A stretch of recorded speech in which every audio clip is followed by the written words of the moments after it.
पहले महाविकास अघाड़ी में सीटों को लेकर जमकर खींचतान मची, बैठकों पर बैठकें हुई। आज दिन भर महाविकास अघाड़ी में बैठकों का दौर चला। उधर महायुति ने लगभग सारी सीटों पर उम्मीदवार उतार दिए हैं। महायुति ने तय किया है कि करीब 156 सीटों पर बीजेपी लड़ सकती है। शिवसेना शिंदे गुट 78 से 80 सीटों पर लड़ सकती है। वहीं एनसीपी अजीत पवार गुट 53 से 54 सीटों पर चुनाव लड़ सकती है।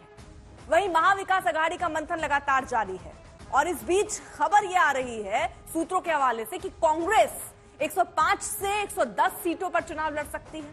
शिवसेना यूबीटी 90 से 95 सीटों पर चुनाव लड़ सकती है, जबकि शरद पवार की एनसीपी शरद पवार 75 से 80 सीटों पर चुनाव लड़ सकती है। तो महाराष्ट्र में एमवीए में सीट बंटवारे पर लगभग सहमति बन गई है। सूत्र ये जानकारी दे रहे हैं 105 और 110 के बीच में सीटें कांग्रेस को मिल सकती हैं। 90 से 95 सीटों पर शिवसेना यूबीटी लड़ सकती है।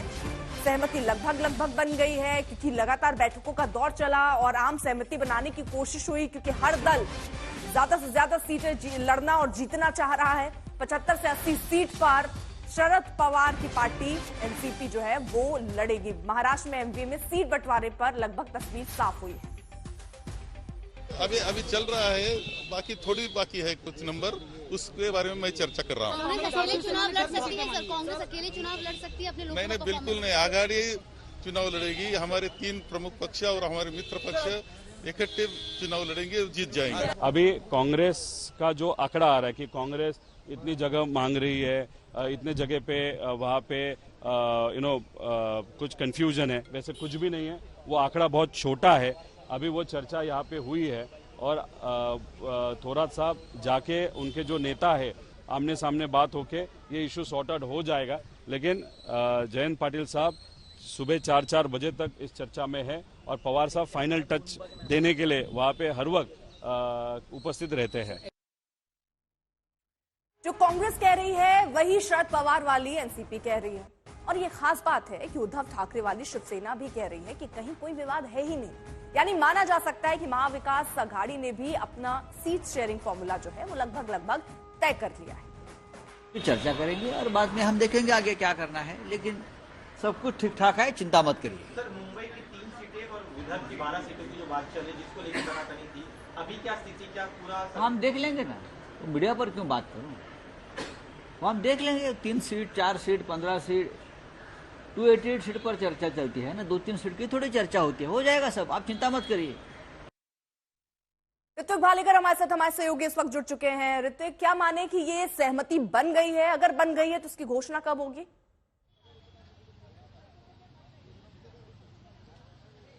जी बिल्कुल, देखिए जो सीटें जिस पर पेच फंसा हुआ था, लगभग 15 से 20 ऐसी सीटें थी जो अब सुलझते हुए दिख रही है और कहीं ना कहीं अब सिंगल डिजिट में यह आंकड़ा आते दिख रहा है। हालांकि अब अंतिम फेज का जो चर्चा है, जो मीटिंग है, वो फिलहाल यहाँ पर ग्रैंड हयात होटल में शुरू है, जिसमें महाविकास अघाड़ी के सभी नेता शामिल हुए हैं और कोशिश यही बताई जा रही है कि आज ही इस पर पूरी सहमति बने और इकट्ठा प्रेस कॉन्फ्रेंस कर सीटों का जो भी फॉर्मूला होगा या जो भी डिस्ट्रीब्यूशन होगा वो घोषित किया जाए। बस ऐसे कह सकते हैं कि कहीं ना कहीं हाथी निकल चुका है और पूंछ अटकी हुई है। वो पूंछ निकालने की कोशिश ही अब महाविकास अघाड़ी के नेता फिलहाल करते नजर आ रहे हैं। चलिए, बहुत बहुत शुक्रिया आपका तमाम जानकारी के लिए। उधर महाराष्ट्र में चुनाव से पहले योगी आदित्यनाथ का असर मुंबई में देखने को मिल रहा है। दरअसल मुंबई के कई इलाकों में योगी आदित्यनाथ की तस्वीर के साथ एक पोस्टर लगाया गया है जिसमें लिखा है कि बटोगे तो कटोगे। आपको बता दें कि योगी आदित्यनाथ ने हरियाणा के चुनाव में सबसे पहले यह नारा दिया था, जिसके बाद प्रधानमंत्री मोदी और संघ प्रमुख मोहन भागवत ने भी हिंदुओं से ना बंटने की अपील की थी। और अब मुंबई में ये पोस्टर लगाए गए हैं। कहा जा रहा है कि ये पोस्टर्स महायुति के उन नेताओं को संदेश देने के लिए लगाए गए जो टिकट न मिलने के बाद बगावत कर सकते हैं। Posters Mumbai eastern highway, Thane के इलाकों में लगाए गए हैं। पोस्टर्स में बटेंगे तो कटेंगे के साथ एक रहोगे तो नेक रहेंगे, सुरक्षित रहेंगे भी लिखा है। इन बैनर्स को किसने लगवाया फिलहाल सामने नहीं आया, लेकिन इसमें सबसे नीचे लिखा है विश्व बंधु राय। तो योगी आदित्यनाथ अपनी हर सभा में बटोगे तो कटोगे वाला नारा देते हैं। अब समाजवादी पार्टी के मुखिया अखिलेश यादव ने योगी के नारे के जवाब में कहा है कि बीजेपी वाले पीजीए के लिए ये नारा लगा रहे हैं। वो कह रहे हैं पीजीए को बंटना नहीं है। सुनिए अखिलेश ने क्या कहा। ये किसी लैब में तैयार हुआ नारा है, ये किसी लैब में तैयार हुआ नारा था। उन्हें किसी से बुलवाना था तो उत्तर प्रदेश के मुख्यमंत्री से बेहतर कौन बोलता। उनकी छवि भी वैसी ही है।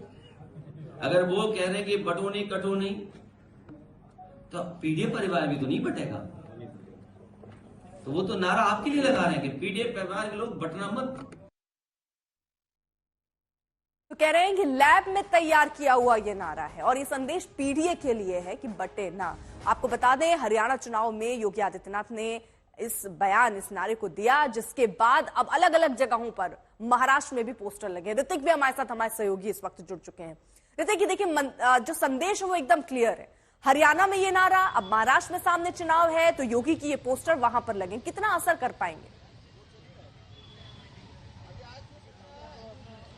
जी बिल्कुल, देखिए इसका बहुत महत्व माना जा रहा है, क्योंकि जिस तरह हरियाणा में बीजेपी कांग्रेस को मात देते हुए नजर आई, कहीं ना कहीं उसी तरह माहौल महाराष्ट्र भी रहे, इस तरह की कोशिश बीजेपी के आला नेताओं से की जा रही है। विनय सहस्त्रबुद्धे जो बीजेपी के नेता है, उन्होंने सबसे पहले ट्वीट कर इस तरह की पोस्टर पर चर्चा शुरू की थी, चर्चा छेड़ी थी। अब मुंबई के रास्तों पर भी इस तरह के बैनर दिखाई देने लगे और कहीं ना कहीं मतों का ध्रुवीकरण करने की कोशिश क्या की जा रही है, इस तरह का सवाल विपक्ष अब पूछने जा रहा है। हालांकि विपक्ष बहुत आक्रामक हो गया है, बटेंगे तो कटेंगे, इसका क्या मायना निकाला जाए। और कहा जा रहा है कि विपक्ष अब इसको लेकर, इस पोस्टर्स को लेकर कहीं ना कहीं चुनाव आयोग के पास भी जाकर शिकायत कर सकते हैं।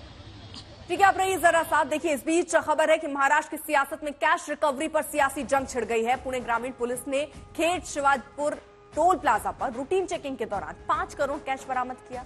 एक इनोवा गाड़ी से ये कैश मिला। जांच के लिए इसे आयकर विभाग को सौंप दिया गया है, लेकिन शिवसेना यूबीटी के प्रवक्ता संजय राउत ने इस कैश रिकवरी पर एक बड़ा इल्जाम लगाया और खलबली मचा दी। संजय राउत का आरोप है कि गाड़ी से 15 करोड़ रुपए मिले थे, लेकिन 10 करोड़ छोड़ दिए गए और 5 करोड़ का हिसाब दिखा दिया गया है। ये सीधा आरोप संजय राउत की तरफ से लगाया जा रहा है। राज्य के लगभग 150 विधायक हैं जिनको ये पैसा अब तक पहुंच गया है, 15-15 करोड़। बाकी का पैसा भी जाएगा। हमारे 2-4 हजार रुपया भी हमारे जब्त कर देंगे, हमारे गाड़ी से, हमारे पॉकेट में से हमारे जब्त कर देंगे। हाँ, लेकिन ये एक उदाहरण है किस तरह से पैसों का डिस्ट्रीब्यूशन चल रहा है मुख्यमंत्री या देवेंद्र फडणवीस या अजित पवार की तरफ से। 5 करोड़ ये साधारण रकम नहीं है। 15 करोड़ थी, 10 करोड़ छोड़ दिया, कहाँ गया मुझे पता नहीं। अचानक मैंने उस बारे में ट्वीट भी किया है। 15 करोड़ का हिसाब था कल, 15 करोड़। संजय राउत ने मुझ पे कोई निशाना नहीं लगाया है, लेकिन उन्होंने मेरा डायलॉग बोल दिया है। इनडायरेक्टली उन्होंने मुझ पे निशाना लगा है। जब से शिंदे साहब मुख्यमंत्री बन गए तभी से संजय राउत को मेरा पेड़, मेरा डोंगर हमेशा याद आता है। सोते वक्त वो झाड़ी बोलता है, उठते वक्त डोंगर बोलता है।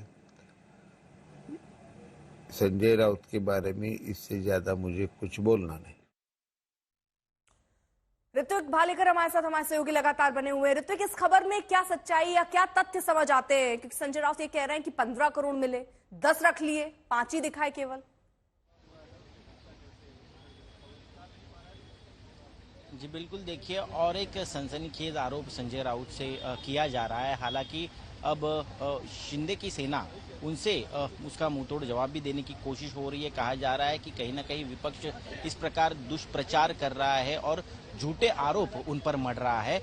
हालांकि अब मांग की जा रही है सत्ताधारी पार्टियों से ही कि इस पैसे की और इस घटना की जांच होनी चाहिए, चाहे वो चुनाव आयोग हो या इनकम टैक्स डिपार्टमेंट हो। वो खुद मांग कर रहे हैं कि ये किसका पैसा है, ये कहां से आया इस गाड़ी में, इसकी जांच हो जाए। और संजय राउत जिस तरह कह रहे हैं कि 5 करोड़ लेकिन 15 करोड़ उस गाड़ी में थे, हालांकि 10 करोड़ जो है वो कहीं ना कहीं आनन फानन में छुपा दिए गए हैं। तो इसकी पूरी जांच होनी चाहिए और तथ्य जो है वो लोगों के सामने आना चाहिए और दुष्प्रचार इस प्रकार जो विपक्ष कर रहा है वो रुकना चाहिए।